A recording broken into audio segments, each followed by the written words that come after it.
Hey everybody, welcome back to Electric Cafe. Today's video is an album review on Paul Young's 1984 or 1985, I have to see my notes, album The Secret of Association, 1985. Um, I wasn't sure if I should rate this album. I want to do like an album or two every like month, every couple of weeks to kind of, maybe it's not something I bought, but maybe my sister, like something like my like older sister gave me. This is her original cassette of 1985. I really liked, and I really remember well his song "Come Back and Stay" in 1983. I think I was like 7 or 8. I remember the video was like on the water and he's singing, and just the beautiful background singing of the girl. I really liked that song, and of course, then when this album came out, he was a big star. And but I don't know anything else about him besides that one song. And of course, every time every time you go, which was a huge #1 hit in America when this came out in 1905. He was on Live Aid. I mean, he was like one of the top singers that year for sure. And then he did later on. He did "Oh Girl," which I guess that was a remake of who did "Oh Girl"? Was that? Can't remember who did "Oh Girl," but he did that cover song that was a top 10 hit in America as well. I like his voice. I thought it'd be interesting and kind of challenge myself to do a review of this. You know, especially since going into it, I only know one song. I did actually know one additional song, and it turned out to be the single, another single. "I'm Gonna Tear Your Playhouse Down." I did hear that, and then I was like, oh, this one, I do remember this. This was a single, and that's kind of par for the course on, a band that has such a huge hit, or a singer that has such a huge hit. Like the record company and the radio stations are, scouring the album or asking the artist for another song, and it may not be a good track or it may not be, but they still want to play it because right off the success of that, right? But that was a good song, and I enjoyed hearing that. And I did end up liking a couple songs on this. I'll kind of go through it, but there was definitely a little bit of part of me that kind of was like, why am I doing Paul Young review? I don't know too much about him. I did like one song. I don't really like. I mean, I respect Every Time You Go Away. It was like you couldn't escape it. It was a good song. It still is a good song. But I was like, why am I rating this? There is a little bit of new wave in here, surprisingly. So I do feel like I can rate it, and that was kind of the difference maker on me rating or not. Like if this would have been more adult contemporary, I probably would have been like, nah, I'm not going to do this. I don't think I'm going to do any other Paul Young album except for the previous one that has um, Come Back and Stay. I might do that because hopefully 1983 will be even a little bit more new wave. But I know anything after this I probably won't like. It'll probably be like adult contemporary. It'll be, kind of, just not my style. But I thought I'd give this a chance, and I went back and forth while I was going through it because, there was a couple times where I lost a little patience and was like, I almost felt like fast forwarding the song, and there was a couple of songs that I just didn't say anything about. I didn't write anything about because I was just like, what am I going to say about this song? So it's interesting kind of going through it, some albums and sort of testing yourself. But I want to do that because it's kind of fun. And, but I want to take it, but I want to do it with a grain of salt, or do it with a, not a grain of salt, but with a light hand, because like I just said in my other video, I'm not going to do Miles. I got one Miles Davis record. I don't know much about Miles Davis. I don't have the background in jazz to really have a good opinion. So why would I do a review on Miles Davis? Yeah, it'd be fun, and yeah, I might like a few songs that I didn't know about. I think I've heard that Miles Davis record that I have maybe twice. And it's good. It's just, but I don't really have the jazz experience to really understand the maybe the nuances of it, or be able to speak on it like I think I can with anything that has electronic music in it. And even like new wave or like a rock band. I just did the Motels, and they're technically a rock band, but they're considered new wave because they have a keyboard, and I went through the new wave period, right? So I feel like I can give it a good opinion on that stuff. But something like this, or something like Miles Davis, it's I was thinking I'd probably still do reviews on that stuff, but you know, and after going through that, I don't think I will on those kind of albums. I'm not going to do like Guns N' Roses, Appetite for Destruction, or you know, these are albums that I have. You know, I'm not going to do. I'm not doing reviews on albums I don't have, unless they're from a band or an artist that I have other ones of, and I don't want to buy it out, or you know, I just haven't got around to buying it. Like I did the couple of Gary Newman. I did a Gary Newman one I didn't have. I think there's one other one maybe from this current list that I don't have. That I'll probably do a review on it. But yeah, I just find it interesting, anyways. But yeah, I want to be, you know, I don't necessarily want to be taken seriously when I do reviews, but I do. I don't want to look like a dumbass either, and just be like, "Oh, I'm gonna give Miles Davis a 7." And like, why am I giving him a 7? Like, I want to be able to like talk about it and have some experience to and feel confident in the score that I get, right? So I think that's probably the big thing is there's gonna be some stuff where I don't do. Like I have Judas Priest is my favorite heavy metal artist. I probably have 10 or 15 heavy metal albums in my collection, and probably 5 of them are Judas Priest. Am I going to do a review on Judas Priest when I don't really have a heavy metal background? I mean, it'd be okay to say like what songs I like, but I can't really put it in context and really score it compared to other heavy metal things. And that's the thing that I kind of grown up on is when you're, I think maybe more so in electronic music than other music is you compare music to other music in the genre, and so that's why I feel like comparing it to other music and electronic music when I listen to them is really important. Where in other genres, maybe it's not so much. I don't know. I don't know if you guys rate stuff and then you really kind of think about it to how it compares to something else before you rate it. You don't just like, oh, I rate this like an 8. I think it's about an 8. And then you're like, oh, what else have I rated at 8 or 9? Okay, this isn't close to that. This should be a 7. You know, that's why it's important that I do the checks and balances where I rate the songs as well, so it kind of gives me a guide to where roughly where I should be if you add up all the songs, and that's kind of a guide to where I put the album. Um, so you know that's helpful, but you know it's just I do like to compare other stuff in genres, and if I don't have experience in that genre, why should I even do reviews in that genre? So we'll see. I mean, I don't know. I might change my mind on certain stuff, but this one's pretty close. You know, luckily it's early in his career and it's still kind of new wave a little bit, but you wouldn't see me going out and doing a newer Paul Young review. But yeah, let's dive into this album a little bit. This will probably be a quick one. Although I did write some stuff because I was trying to be kind of thorough in the songs. So there's 11 tracks on here. The first one, "Bite the Hand That Feeds."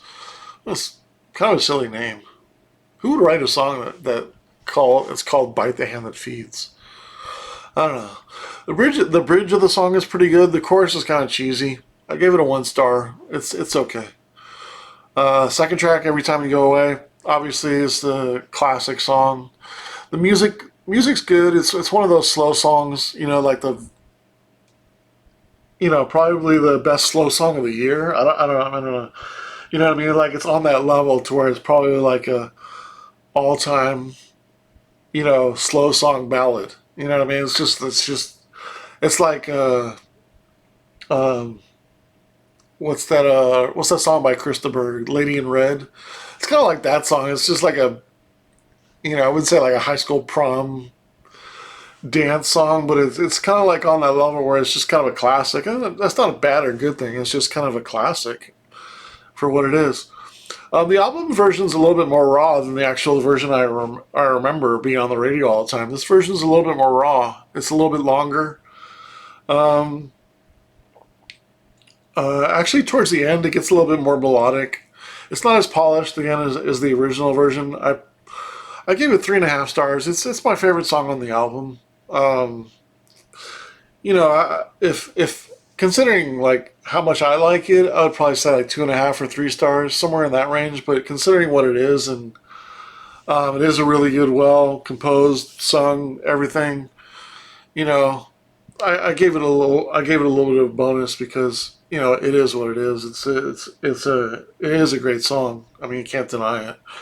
I don't know anybody who would say I don't like that song. I mean, it's a good song.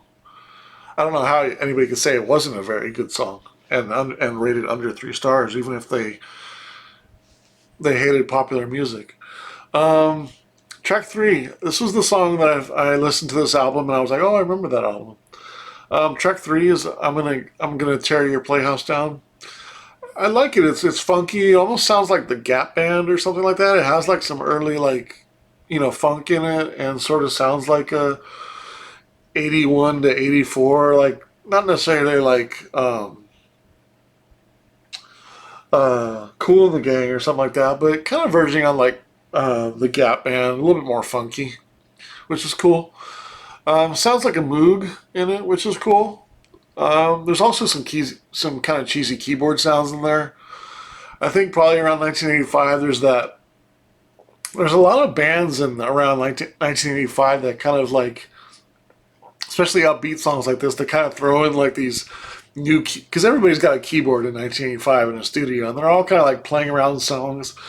I mean, like Miami Vice is really popular that year, and Knight Rider and Beverly Hills Cop. So everybody has a synthesizer, and they're playing with these sounds, and there's some people decide to put them in the rhythms, and they sound really cheesy. And this is kind of one where it's kind of they're like ooh ooh ooh ooh, what I mean, all these kind of like sounds are just like that's kind of corny. But that was kind of the time in pop music, when you're in a studio and they're playing around, they're like, well, we need some kind of sounds in here to make it hip. And then they're like, let's get on this keyboard and, oh, that's kind of cool. Let's put that in there. And they're like, oh, that's hip. Yeah. Like, so that's kind of the period of 1985 in popular music. Like, that's what was, I mean, just, like Power Station and, like Don Henley and, uh, I think of like Dire Straits, like what I mean, like their popular one, the Money for Nothing kind of like there's kind of that 85 kind of popular music that's just really kind of cheesy dance music, like your Eddie Murphy party all the time. There's just a lot of cheesy 80, 84, 85 songs in there where they just were in a studio and they just got a synthesizer and we're like, I'm gonna do a synthesizer dance song. And anyway, long story short, that's the cheesy part of the song. But that's kind of what prevented it from being 3 stars. Otherwise, I probably would have said it's a very good track. But I got it as close as possible at 2 3/4 stars. I do like the track, and I wrote it down. I'm gonna probably play it in an 80s set. I don't mind. I think it brought back a little bit of memories. I do remember that song. I think it was top 20 hit in America. Track four. This was actually probably one of the more surprising tracks on here. I really did like this track. Nice keyboards, solid bass, good chorus, good atmosphere. It's a little bit dramatic, which was cool. Just a little bit of edginess in Paul Young. And that's kind of what his track back in the day, which I remember when I was like 7 or 8, was "Come Back and Stay." I really liked that song, and I still like it a lot. In fact, when I was because I don't have that album, when I had the cassette, it was sitting over there in my cassette section. And I was like, oh, I'll do Paul Young. Yeah, I'll do a Paul Young review. And I was thinking that it had "Come Back and Stay" on it, and then I would have. But I'll go back and do that album because I really like that song, and maybe there'll be something else I'll find on that album that I like. But I really like the dramatic kind of, it has that girl's vocal in the background.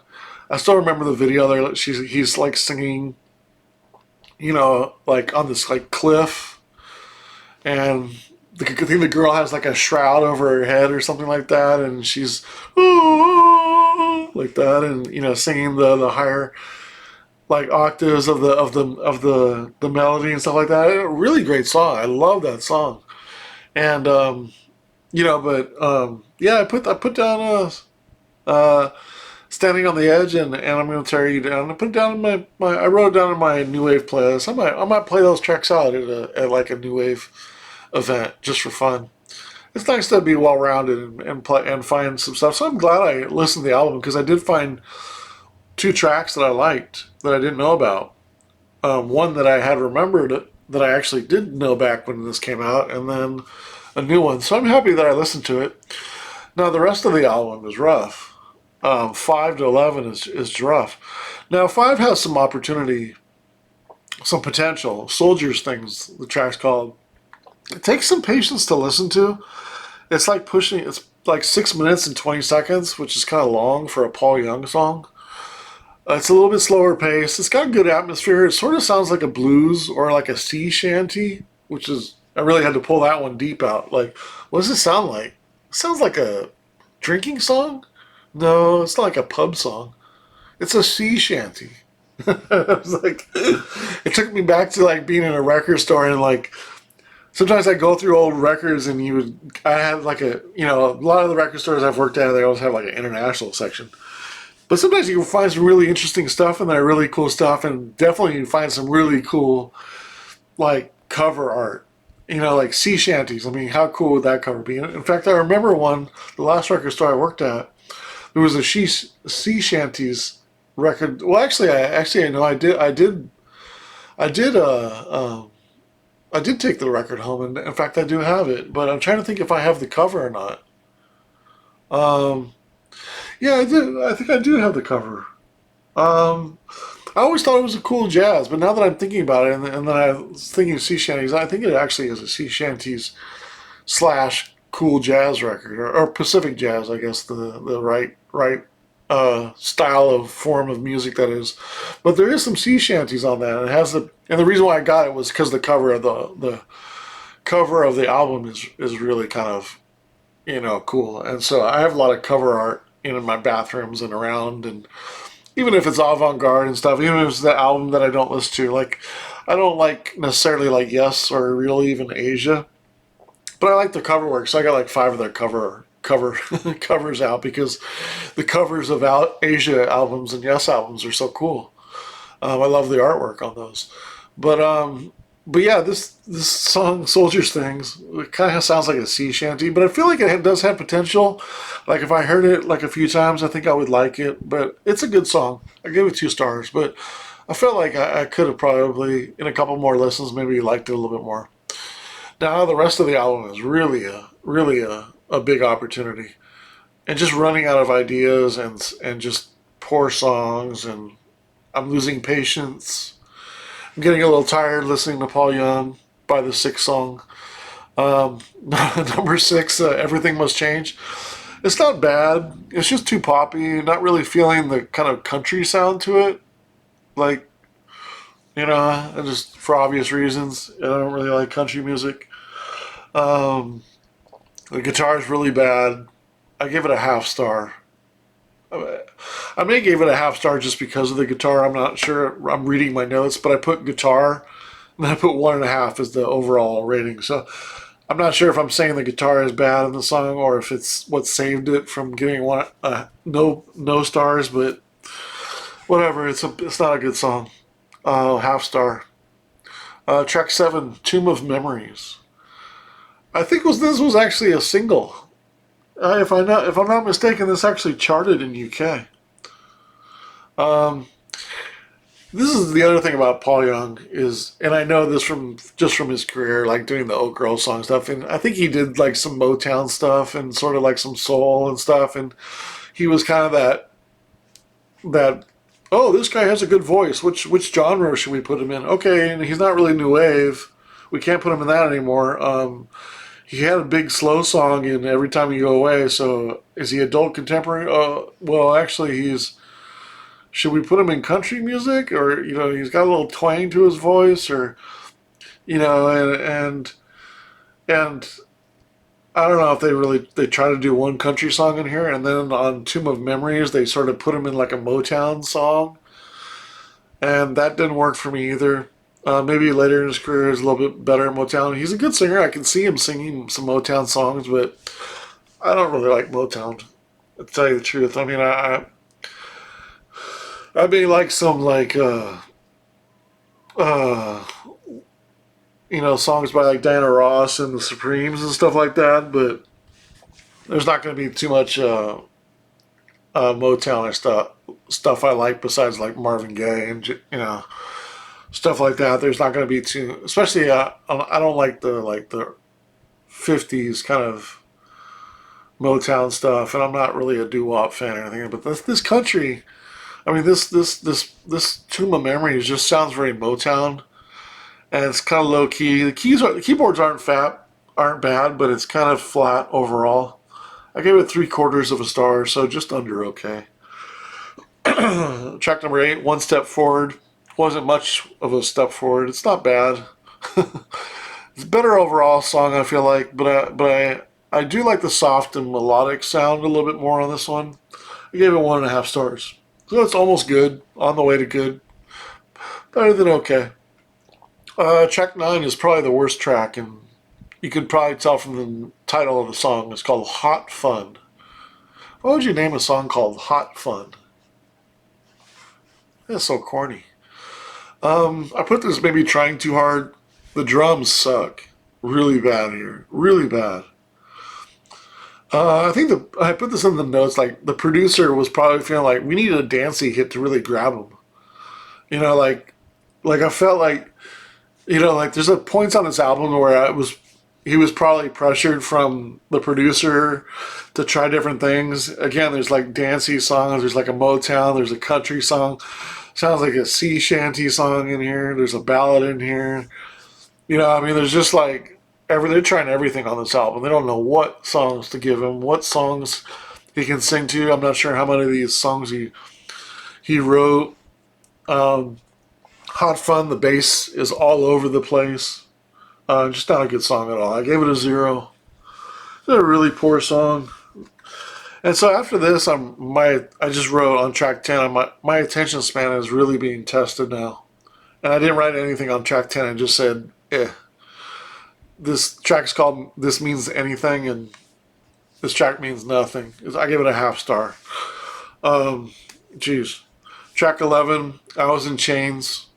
It's a cover song from the Sutherland Brothers. I read that, which is I had never heard of them, but it was an Irish band from the 70s. So, or a Scottish band, so it's kind of a Scottish folk song. It sounds familiar in a strange way, but then kind of, I guess maybe a lot of old Scottish folk songs or Irish folk songs sort of sound familiar. It doesn't necessarily sound like a like a pub song or like a blues or like one of those kind of drinking sad Scottish songs or something like that, or like a really old folk song. It sounds more like that, but it's not bad. I gave it 1.5 stars. I feel like it does have some credibility in there because it's more of a traditional song, and I mean, this is a type of song that's been around for generations and generations, hundreds of years, and so it's kind of traditional in a folk way, and I respect that, and Paul Young he has a good voice, so it's not like So I gave it 1.5 stars. It's not bad. It's kind of in between. Yeah. So then, kind of going to the overall, not too much good on here. I did like 3 songs. Every Time You Go Away, I'm gonna tear your playhouse down, and the Standing on the Edge songs. Again, the Soldier Things track number 5 had some potential. Paul's a pretty good singer, for sure. Although listening to an entire album of his, he kind of falls flat, kind of falls in the background a little bit, his voice. I don't know if he can really carry on a whole album.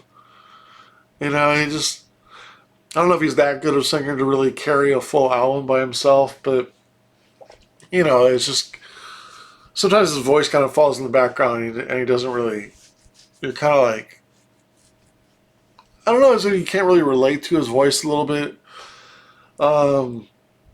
Because even a song like Every Time You Go Away, you're like, oh, it's sung really well, but do you really identify with his voice? Like, do you feel his voice? Do you feel his dread? Or do you really, it's not like, do you relate to what he's saying? I mean, everybody can relate to that, but does his voice really like he makes you emotional? Like he gets you to that point? Like, I don't see Paul Young really doing that. I don't think his voice really can do that. So I put that in the good part of the album. That was my good overall synopsis. and I said that. But the opportunity of the album, just some rough songs, a few too poppy, just all different tracks. Not the best mixing. Some of the levels are really all over the place. Sometimes the background vocals are too bad. Snare is really loud. Keyboards are too soft. Some are too loud. Maybe it should have been best to cut down to like 9 songs, because there's so many rough songs on here. Maybe cut it down to 9 songs, and then the quality could pass a little bit as a better overall. That would probably. It's funny when you say an opportunity for an album. It was just cut out some of the songs and sort of make it shorter, and then it'll be a good album. Just like, it's just. But that's what I'm feeling about this album. But overall, yeah, I have it 17 stars for all the 11 songs. So 17 divided by 11 is a 1.54 stars per average. Again, I'm happy I listened to it. I do feel like I heard 2 new songs to me, or one and then 1 new song. But 1.8 is a rough score. I have it 41 out of 100, so it's right on the below average or not very good album. Is that what it's 40s? Yeah, 40s. Yeah, not very good album. Or if you're a fan of his, I would say it's probably not a below average album for him. I don't know his whole catalog again, but I would probably consider it was that if I liked some of his other albums, because this isn't. Again, it's not very good. It's right at the bottom of it too. 41 out of 100. Strange kind of giving this album a review at all. I'm sure people that really like this album will probably be like, I'm out of my mind for even reviewing it because maybe I don't like Paul Young, but it wasn't that I don't like him or that I really like him. It was, I liked one of his early songs and I thought I'd take a chance and review one of his albums because I have it. My sister gave me this album, a long time ago, because this is her original album from 1985. Wouldn't be surprised if it does. Has my sister's name on it, Jennifer Humphrey. I don't know if you can see that. It also says it on the other side, lighter pen, but yeah, my sister, that's what they did back in the early 70s. 70s and early 80s, man. People would write their names on all the albums, In fact, I just looked, it's on the cover too.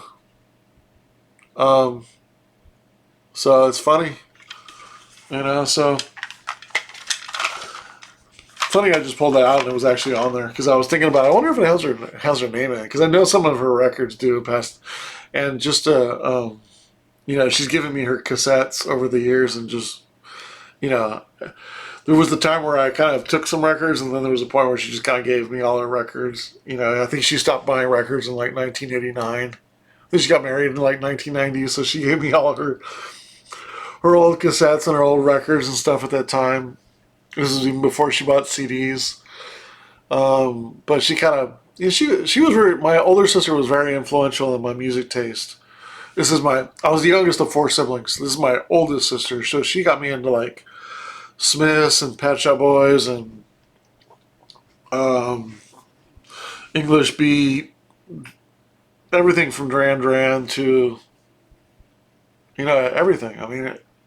She was kind of like the foundation for me and my other 2 siblings for our taste of music. Like her, she was kind of the foundational piece, and my sister was different. As probably any 2 sisters are going to be different when they're a year and a half close to each other. But my other sister liked, more dance music but still some new wave too. And then my brother liked kind of combination of everything and a little bit darker music, and he kind of got me into industrial music and everything from Talking Heads to Simple Minds to shit. He even had an Oswald record, and I like Oswald, so he liked a lot of. So my siblings got me into a lot of music, and even as much to have fun and review Paul Young's album, but hopefully I'm not being too harsh on it. I know I definitely talked a lot about probably too much about this album than I probably should have, but yeah, it was kind of fun, and that's what kind of makes reviewing music fun. Kind of why I'm doing it. But yeah, 41 out of 100. Not a good album though. All right, thanks for watching.